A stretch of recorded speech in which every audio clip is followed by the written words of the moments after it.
Hello and welcome to the first Sitka Community Renewable Energy Strategy webinar. My name is Bri Gabel. I am the Sustainability Coordinator for the City and Borough of Sitka, and today I'm going to be talking to you about Sitka's energy, past and present.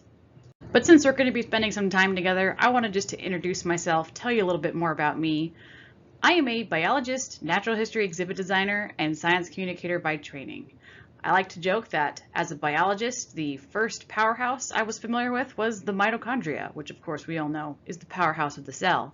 But in 2022, I ended up moving into a new position, the Sustainability Coordinator for the City of Sitka, where I got to keep on that science communicator hat, but also get to learn about an entirely new field, which in this case is electric energy.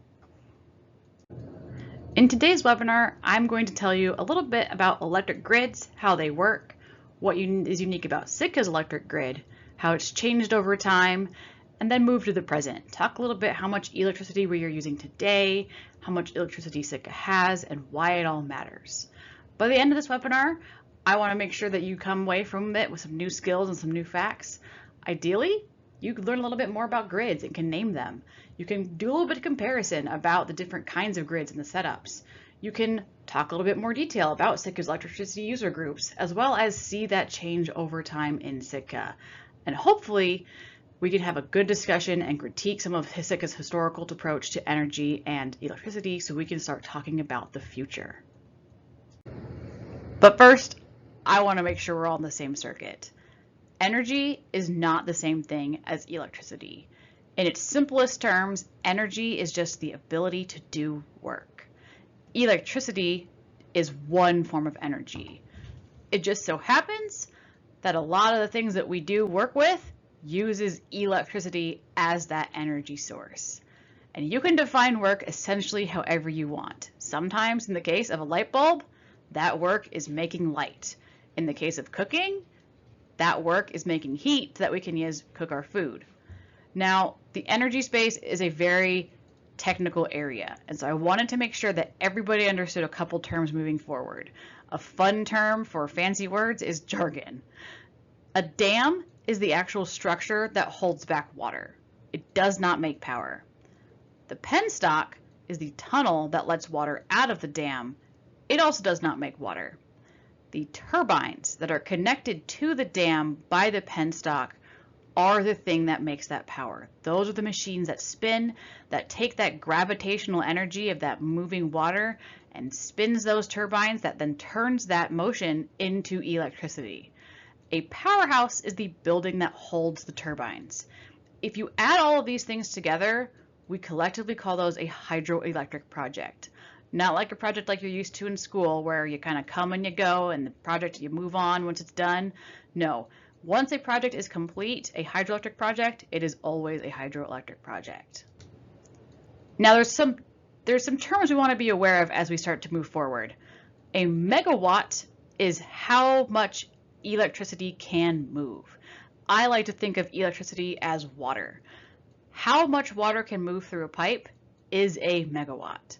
A megawatt hour, if you add a little h to the end of that, that is the amount of water, or in this case, electricity, that ends up being used or in a bucket.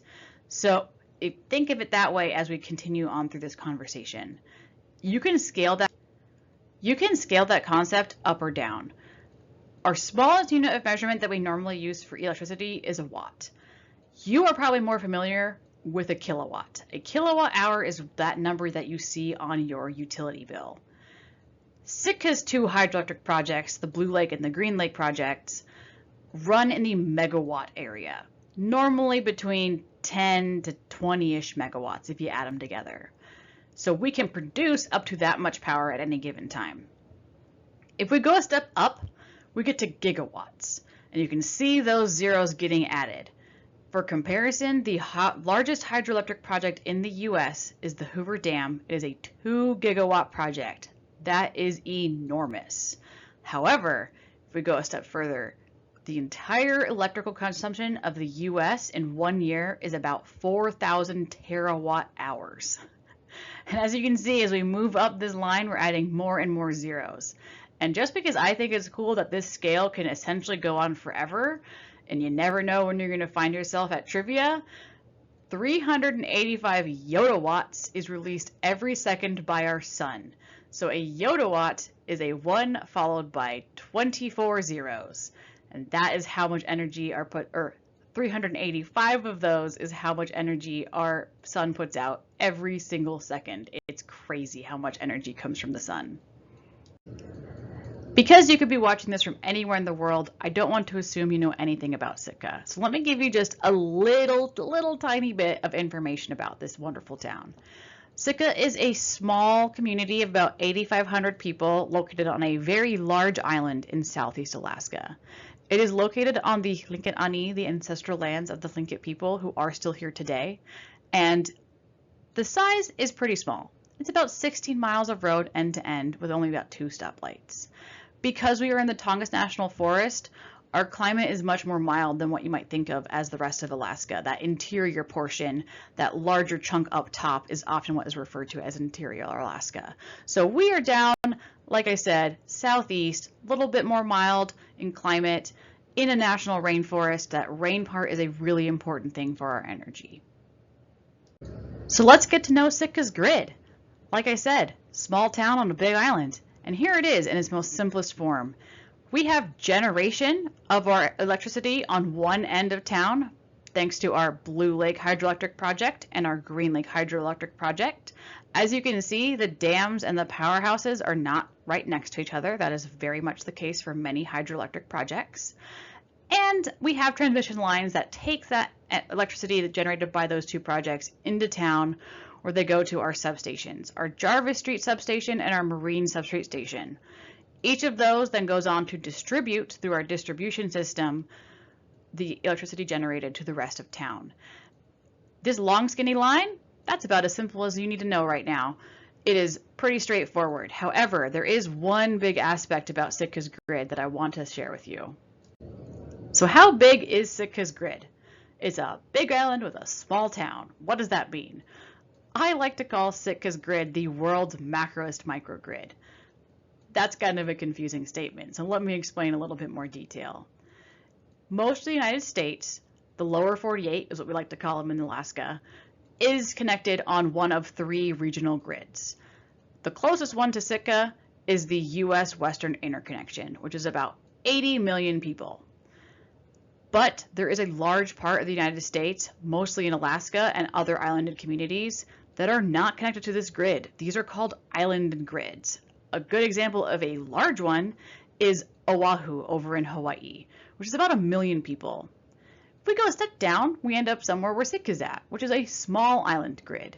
So it is a self-sufficient little organism of a power supply of about 8,500 people from our 2 hydroelectric dams. Now, there is a trend that is emerging, especially in the renewable energy space, of microgrids. And microgrids are a even smaller chunk of that is normally around 2,000 people, but it could be like a college campus or a neighborhood that might have its own power source. So a series of solar panels or a small wind turbine. These are called microgrids if they are interconnected to a larger grid. You can go one step farther down to an off-grid building. So it's not connected to any other grid at all. It serves only about 1 to 6 people. Think of like a house with a solar panel. So Sitka, because it has 2 hydroelectric projects and it's on an island and it can only power or produce power for only its town, it's kind of somewhere in between an islanded grid and a microgrid, which is where that world's macroest grid definition comes in. And the smaller the grid, the greater the challenges. There are some pretty great things about having energy independence and having that self-control. However, there are some challenges. We are not interconnected for any balancing purposes or emergencies. We are completely reliant on those 2 hydroelectric projects here in Sitka. We can't get help from our neighbors, and we must be completely self-reliant. There are fewer parts in our system. Because we are not interconnected, we rely much more heavily on each of those pieces, and so they play a much bigger role in our overall system. This means if one of those things goes wrong, it can be a lot harder to fix and cause a lot bigger problems. Because we are so far out there and we are a remote community, we rely really heavily on shipping, which means we're very susceptible to the volatile fuel markets. Extra shipping costs also means that there's additional costs for the parts themselves, as well as the fuel for our backup generators, adds up pretty quickly. And similar to those first three, the impacts of extreme weather events can be worse. Because we just have smaller resources, or smaller grids have smaller resources, we have to be really ready for emergencies. And the challenges don't end there. I mentioned way at the beginning that I like to think of a powerhouse as the mitochondria of the cell. You could very much think of Sitka as its own little cell, its own little organism. There are so many challenges beyond just making sure we have electricity. And all of these things come into play. We do not have time to get into them today. However, if any of these are of interest to you, I highly encourage you check out the other webinars that will be following this one, or check out that website, cityofsitka.com/SCRES, because we talk a lot more about all of these things over there. Before we get into Sitka's hydroelectric history, it's probably pretty helpful to have a relatively brief understanding of how exactly a hydroelectric project gets built.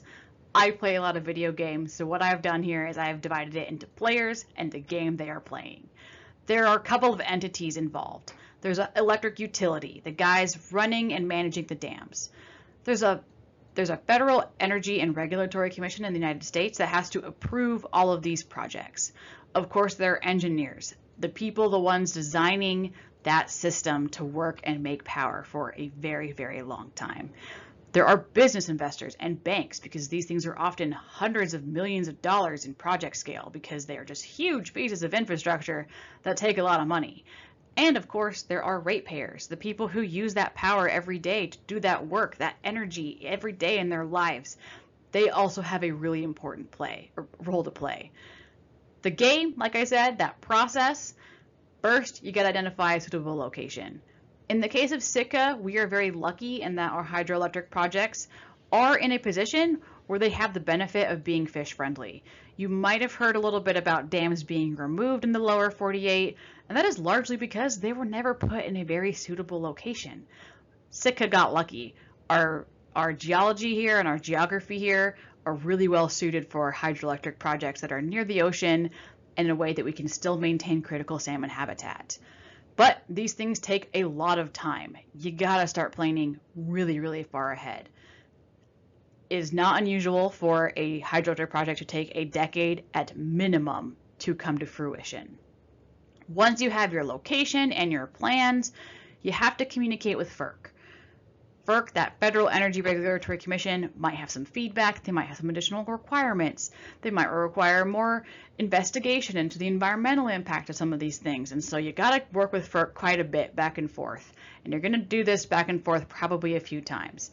It normally takes a handful of years to get a hydroelectric project permitted.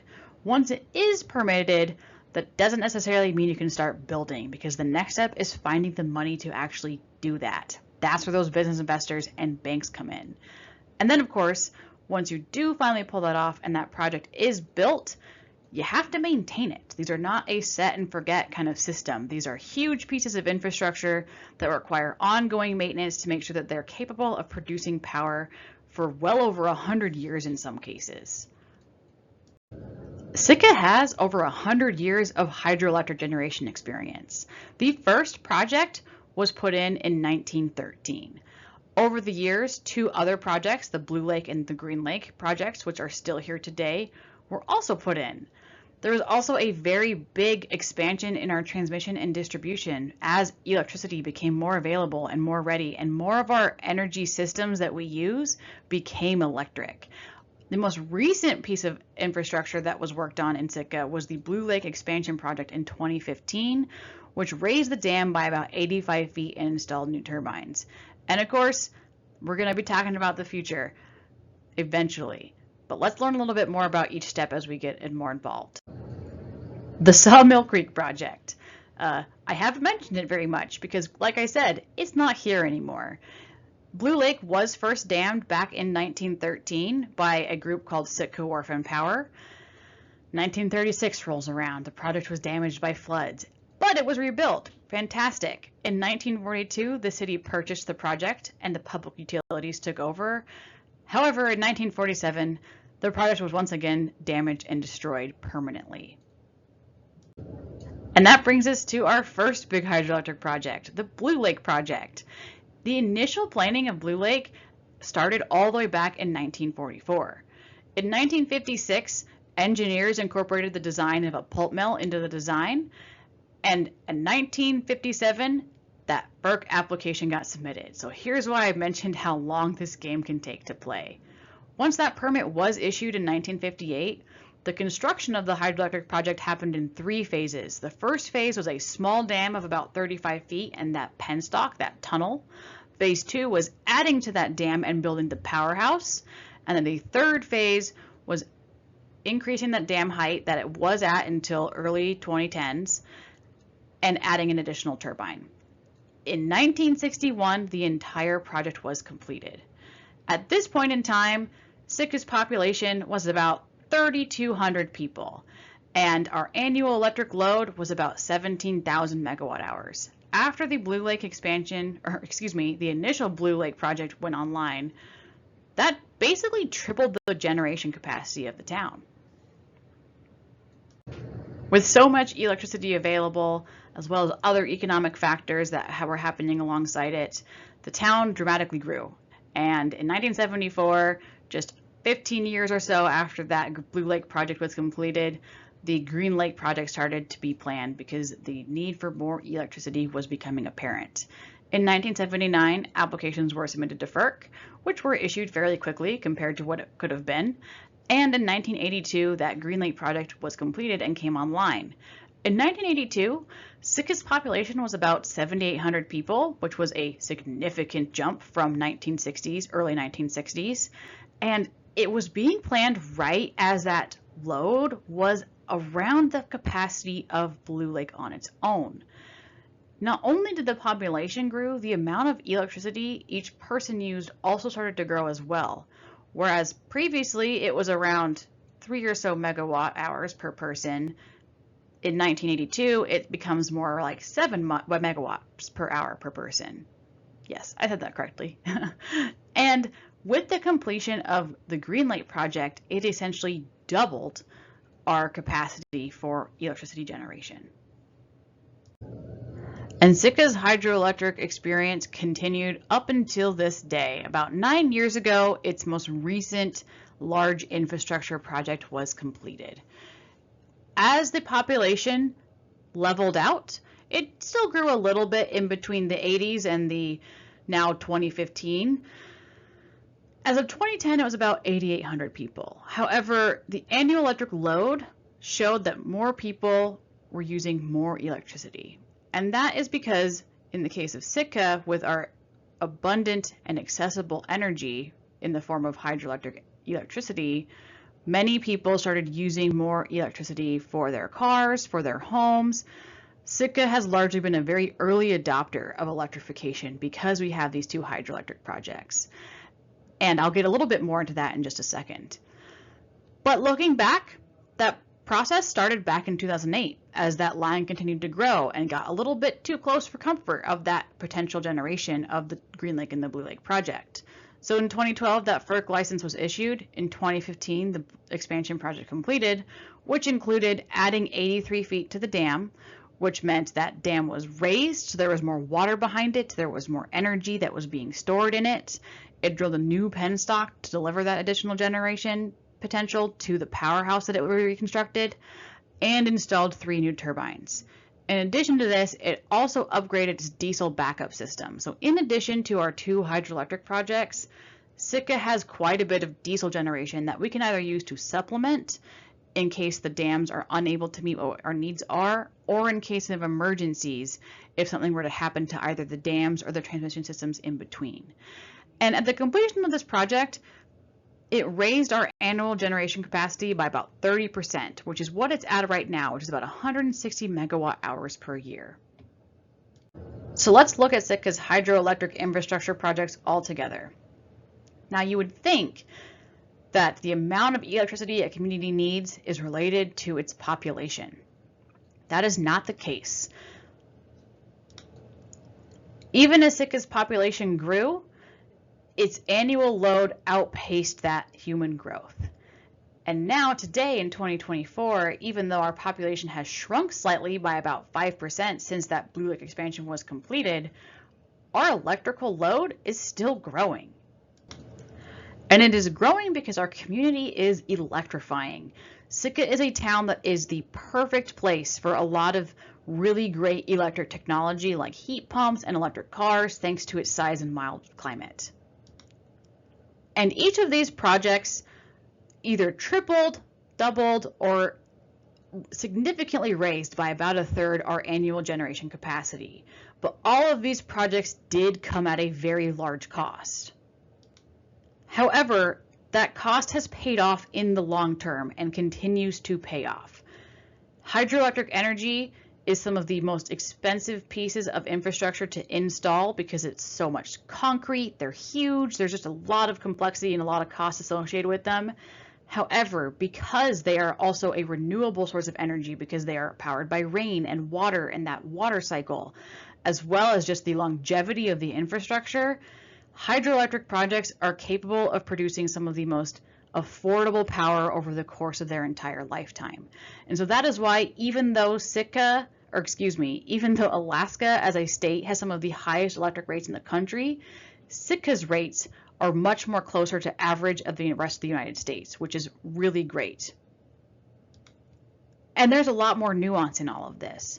If you want to know more about energy economics and how rates are determined and what it means to help fund all of this, I highly encourage you to consider attending the Energy Economics webinar on October 24th at 12 p.m. Or if you're watching it later, check out that next recording. And that brings me to today. In 2023, Sitka generated about 123 gigawatt hours of electricity. And now please notice I did change to a G. I have moved up from that megawatt into the gigawatt just because I don't want to be typing out a bunch of zeros. I like my graphs nice and clean, so I'm working in that gigawatt space now. About 2/3 of that energy, or electricity I should say, is from Blue Lake. The other third is from Green Lake. That's over the course of the year. But if you break it down even by month, that changes dramatically. And that's because as an island microgrid, we got to do a lot of balancing. So some months it's a little bit more Blue Lake, other months it's a little bit more Green Lake, but it averages out to that 2/3 split. And you may notice that little orange bar there, that less than 1% from diesel. It's a good question to ask. If we have 100% renewable capacity, why aren't we using all 100%? And that is because those diesel generators are for emergency backup. They do require maintenance. They do require a number of hours to run every year to remain in good shape. That power is still used. It is still put into the grid and used by the community. We want to make sure that we have those in case of emergencies, and so it's important we maintain that equipment as well. However, even with that, we are still 99.9995% renewable energy, which is fantastic. If you watched carefully on some of the previous slides, you may have noticed some of my numbers don't add up quite perfectly. And as an islanded microgrid, a question I get a lot of is how much electricity can Sitka generate? Isn't that something we need to know because our community is electrifying? I'm always a little disappointed to just have my answer be it depends, but that is true. Sitka's electricity generation is completely dependent on rainfall. And because Sitka's generation is dependent on rainfall, its ability to produce electricity is not a consistent number. You can see over the past 9 or so years, I've only included numbers from our most recent expansion project because that's where our current load is. You can see that these numbers tend to hover a little bit around this average line. Now, there is no good equation to take an inch of rain equals a number of megawatt hours, so this is a highly, highly simplified graph. The only thing I really want you to realize with this is that that number is not consistent. It changes every year. Because Sitka's generation capacity is not a consistent number, a better question might be to ask, how much electricity did Sitka use? So since the Blue Lake expansion project and our current load, I have plotted back the last 9 or so-ish years of what that load looks like compared to that very, very simplified number of how much we could have generated. And on average, it uses about 2/3 of its potential generation. However, if you look really closely, that number is slightly going up. As we look back to 2015, that number hovers around 70%, but that dark blue line does have a slight upward trend to it. So what is driving that upward trend? How is Sitka using that electricity? Well, after the electricity moves through our transmission and distribution system, a little bit is lost, and this is just a fact of physics. We talk more a little bit about that in our energy efficiency and conservation webinar. But if we were to take it all and add it together, our biggest group of consumers are the residents. 38% of our electricity used every year is from the residents. And so if we look at this over the course of a year, you can see that in the winter it is higher and in the summer it is lower because residents are using that electricity to heat their homes. And then in the summer, which is a little bit more mild, they're not heating nearly as much, but they still might have other electrical appliances that they want to power. And that blue section takes over a little bit because a lot of our industry here in Sitka is fish processing, which takes a lot of power. So that's why you see that dark blue and that light blue shift kind of late summer, early fall. But like I've been saying, Sitka is a huge microgrid, right? And that makes things even a little bit more different. Sitka's commercial and industrial sectors are about half of the US average. That's a big difference. Most of the US does not split out public authorities. Most of the US does not have harbor meters. That's just the joy of living in Southeast Alaska, of having a little bit more uniqueness to all the situation. But because our industrial and commercial sector are so much smaller, our residents actually use a lot more of that energy. And so a primary driver of that upward trend is community electrification. So now that we have a good understanding of Sitka's energy past and present, let's talk a little bit about the future. Let's look at that slight upward trend in that year-over-year load growth. Since the Blue Lake expansion, Sitka's year-over-year load growth has ranged between about 0 to 4%. Now these sound like small numbers, but in the case of electricity over the course of a long time, a 1 to 2% difference is a big change. And I want to start thinking about how much electricity does Sitka need?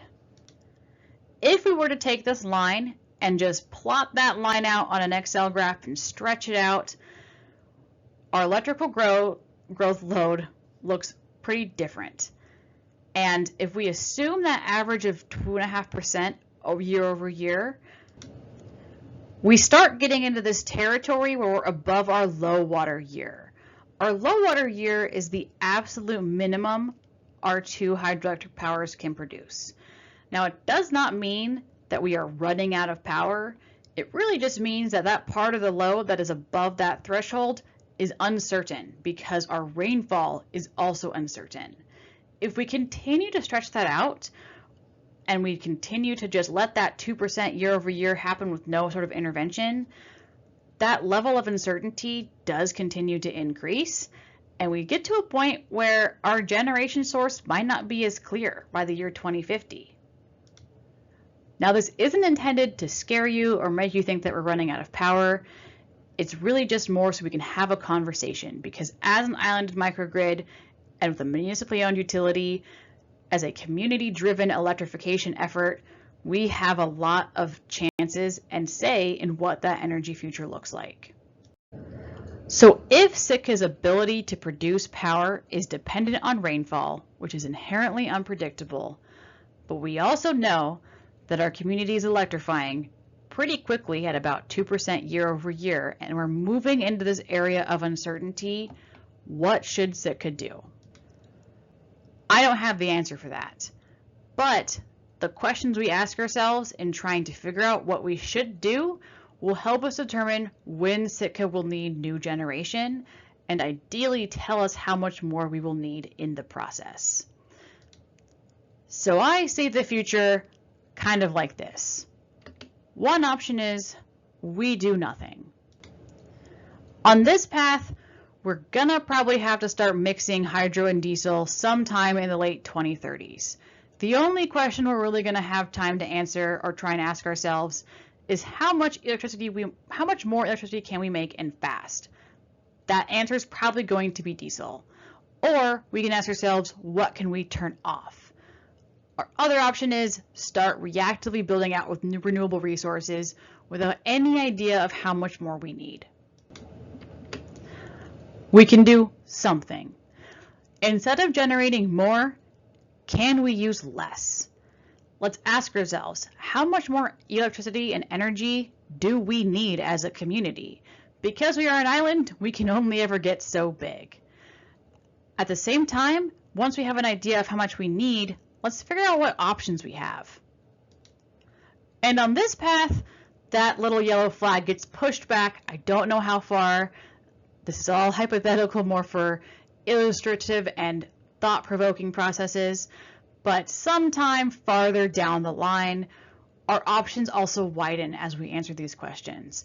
We can always have that mix of diesel and hydro on the table because those are the resources we already have. But if we try and figure out how much we need, we can start building a better scaled, proactive, renewable generation plan. But if we want something else entirely, we can do that too, because this energy space is so rapidly evolving. Or we can do a lot. And I'm happy to say that this is what we are doing. We are doing a lot. So instead of just generating more, how do we use less? How as a community do we work on just using a little less electricity where we can? How much energy do we need and want? And I do say energy, not just electricity, because as this evolving energy landscape happens, more options open up every day. If we can be more efficient at using electricity for what we need, it opens up that option for more ways we can use electricity for what we want. If we take the time to know what our options are, we can say, what is the best thing based on what we need and what we want? In addition to this, as the utility, we're looking at better ways to manage what we already have. How do we better manage those rainfall reservoirs and get a better idea of where the rainfall is going and when it's coming and how it might change in a world where the climate is so unpredictable? These are all things we are doing, which is why I've called this scenario a lot. And because we are doing a lot, that flag gets pushed out even farther. Same as before, the mix of diesel and hydro is always going to be there. But on this path, we have the opportunity to talk scaled, proactive renewable generation sources. We can talk different mixes of renewable energy sources. And again, with how quickly the technology is moving, something else entirely is always an option. So how do we start asking ourselves these questions under all three of these categories? How do we start figuring out how much energy we need and how much we want?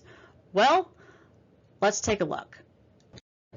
The conversation of how much energy we need and we want is going to happen through the Sitka Community Renewable Energy Strategy, the SCRES, that project we are working on right now. And I would like to suggest that as we start this discussion, let's learn from the past. As a community with 100 years of hydro, what are the things that we can learn? What have we liked and what have we not liked? Because again, as an islanded, municipally owned utility, these are conversations that we can have because the community has an active role in shaping Sitka's energy future. Something that is very apparent is the community of Sitka prioritizes hydroelectric power despite those large upfront costs. All of these things have been put to a vote. The community, every single time, has voted overwhelmingly in its favor. However, Sitka's electricity generation journey has repeated itself over the last century, but since that journey began, a lot has changed. For the most part, its journey has been a slow, gradual growth with major investments that dramatically increase generation capacity. These are not easy decisions for communities to make, but Sitka has made them time and time again. But a lot of things have changed in the past 100 years, including electricity generation sources. In addition to learning from the past, let's consider all of our options. In 2021, Sitka worked with the Energy Transitions Initiative Partnership Project and basically said, what renewable energy options does Sitka have? Good news, Sitka has a lot, and all of these generation sources have different abilities of capacity, costs, trade-offs. These are all conversations that we want to have through the SCRES. Hydropower remains a great option, but there are even more options than just hydropower. Even solar, something that has traditionally been seen as not super effective in our lovely cloudy climate, the technology has gotten so much better that there is more potential to talk about even solar. But like I said, all of these have trade-offs. All of these have different abilities to produce the power that we want and what we need. And so we have to have that discussion. I want to invite you to have a conversation. Let's look at the history of the last 100 years of hydroelectricity in Sitka and decide what's worked and what hasn't. Let's look at our options. Let's figure out what we want Sitka's energy future to look like by asking ourselves all of those questions I mentioned before. That conversation is the SCRES, the Sitka Community Renewable Energy Strategy. Through this project, I hope we can establish a shared vision of Sitka's energy future to guide energy-related community decisions by shaping a roadmap for community and policy actions that advance that shared vision. It requires a lot of work. It requires a lot of education. And so at that website, www.cityofsitka.com/SCRES, we are working on getting web pages that you can use to learn more about energy in Sitka, about any topic that you might think of that's related to electricity in Sitka, so you can come to workshops and discussions and events that we're going to be hosting and feel like you have a voice in this future and you can articulate what you want that energy future to look like.